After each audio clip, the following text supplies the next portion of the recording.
Oh, hello, this is Tak Chung from Walk with Tak. Welcome to my YouTube channel. If you enjoyed this video and would like to receive notifications of my future video postings, please subscribe. I apologize for my sunglasses, which is used to cover up my pink eyes. I'm getting better, so in probably about a couple more days, I can get rid of it. I have a close friend, and I will call him Robert for the purpose of this video. He loves hot and sour soup, but he doesn't like the hot sour soup that make in the Chinese restaurant because he doesn't like the pork in the soup. He said he much prefer chicken. He asked me whether it is possible for me to create a template slash recipe that will use chicken instead of pork. So upon his request, I created the following template, which I will demonstrate in this video. Okay, let's get into the kitchen together and see what we could do. The first thing I'm going to do after entering the kitchen is to take some chicken out of the freezer. I freeze the chicken in such a way that I can put it into the sink with warm running waters. I can thaw them out in about 10 minutes. This method works really well because it allows me to have chicken anytime I want. I freeze the chicken in 8-ounce packages.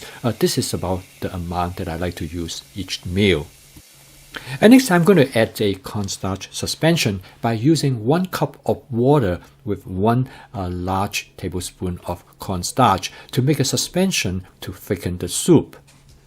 Instead of using chicken broth or vegetable broth to make the soup, I'm going to use my basic seasoning mix. If you are not familiar with it, you can take a look at this video to know what all the components that are involved in this seasoning mix. This seasoning mix actually works really well, and from my personal opinions, I think it is better than either a chicken stock or a vegetable stock. And to provide saltiness to the soup, I'm going to add 1.5 tablespoon of soy sauce. I'm going to use a light soy sauce, but you can use a dark soy sauce if you like the soup to have a darker color. Of course, the signature of the hot and sour soup is the sourness. So I'm going to add 2 tablespoons of vinegar to the soup. In fact, I'm just using regular distilled vinegar, but you can use other type of vinegar which will give a different flavor to the soup. And to create spiciness for the soup, I'm going to use actually 2 teaspoons of paprika as well as 1 teaspoon of ginger powder. And of course, there are many ways for you to create that spiciness for the soup, and it's pretty much up to you. And I use this because they are very convenient. And finally, to round off the seasoning, I'm going to use about half tablespoon of sesame oil. And next, I beat up 1 egg to make the egg drop in the soup. For the tofu, I'm going to use a brand called Azumaya, which I obtained from Walmart. This is a firm tofu. I don't know. In fact, you can use any type of tofu that you prefer. In the past, I have used silken tofu as well, and that works quite well. I'm going to cut the tofu into approximately 1-inch cubes. And for the purpose of this portion, I'm going to use about half of the tofu that I have obtained. Next, I found some mushroom in the refrigerator that has already been cut to the size that I want.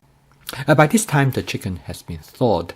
I add 1 tablespoon of cornstarch to coat the chicken. The cornstarch absorbs the moisture from the surface of the chicken and make it stir fry better. It also provides a crisp texture on the surface of the chicken. I first cook my chicken in the 14-inch carbon steel stainless steel wok that I have. Instead of using my wok spatula to stir fry the chicken, I use a pair of tongs. The chicken tends to stick together because of the cornstarch. The tong is great for separate them, and then I lay the chicken out into a flat layer on the surface of the wok. This will allow the chicken to be fried, and this method is commonly known as shallow frying. A tong is great for this purpose. If you don't have one, I recommend you to get a pair, and make sure you get one with long handles. Because of the chicken has been coated with cornstarch, This method will allow the chicken to develop a very light breading on its surface. This method works really well because it gives the chicken a crispiness that normally you would not get. Instead of adding the chicken directly to the soup, using this method by frying the chicken in advance, I will have much greater control over the texture of the chicken. This will keep the chicken tender, and when you drink the soup, you will really enjoy the tenderness of the chicken. By this time, the back of the chicken should be pretty well fried. I'm going to switch to a wok spatula so I can turn the chicken more effectively. As you can see, the back of the chicken has already browned. Now I could have flipped it around and fried the other side more, but I decided that's good enough for me. So I'm just going to use the wok spatula to stir fry the chicken to make sure the chickens are cooked evenly on both surfaces. So okay, now the chicken is done. I'm going to set them aside and get ready to start to make the soup. I'm adding the water directly to the wok, and I allow the water to come to boil. Once the water comes to boil, the first thing I'm going to add to the wok is the portobello mushroom. This is followed by adding half of the tofu that I have cut it up. I use the spatula to break up the tofu, but I try to be very gentle because I do not want to make the tofu to fall apart, because it is nice to have the tofu in this chunk. As you see now, the soup start to come to boil. At this time, I'm going to turn down the heat. I'm going to start to add the cornstarch suspension to create the type of thickness that I like. Now, you can make the soup thicker or thinner depending on your preference. And for this reason, I would recommend you to add the cornstarch suspension a little bit at a time. And as you stir it, you will see how the consistency change, and you can decide how thick you want it to be. But one thing is important to keep in mind is that you must continue to heat the soup, because this is the only way for the cornstarch to become thickened. As you can see now, the soup has started to thicken more and more, and I decided to give it a quick test, but I probably like it a bit thicker, so I'm going to add the remaining of the cornstarch suspension to the wok, and I think then it will probably create the type of texture that I would like. So next, I'm going to create the egg drop in the soup. Now you want the soup to be at a temperature not too hot.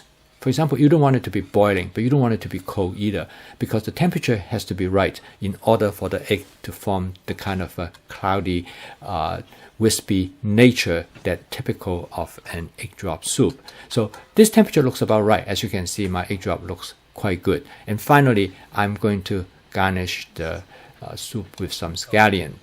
And then I add the chicken to the soup. Now this way, I know the texture of my chicken will be just right. So the soup is ready and it is served. The total cook time is about 10 minutes, and it is great to be able to make the soup in the wok. This is another great demonstration of the multifunctionality of the wok, particularly in the case of the stainless steel wok. So basically, you can consider this dish has 3 different templates. The first template is how to stir fry chicken. The second template is to create a cornstarch suspension that has been flavored for creating the soup. The third template is how to cook the soup in the wok. As you can see, in combinations of these 3 templates, you can see a lot of flexibility. For example, instead of using chicken, you can use shrimp. By understanding how each of the templates contribute to the final dish, you don't have to follow recipes. You can make adjustments on the fly, depend on what you have available to you. This part of the cooking system, I call it flavor chasing, because you take the ingredients and combine in such a way to create the flavor that you love and enjoy. I call my cooking system the fast cooking system.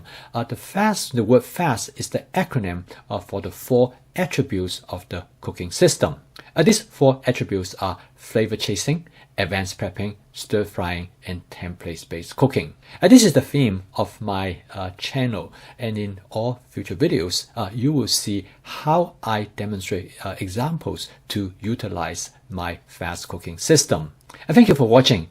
If you enjoyed this video, please click the like icon below because that will help me to expand my audience base. I'll see you next time.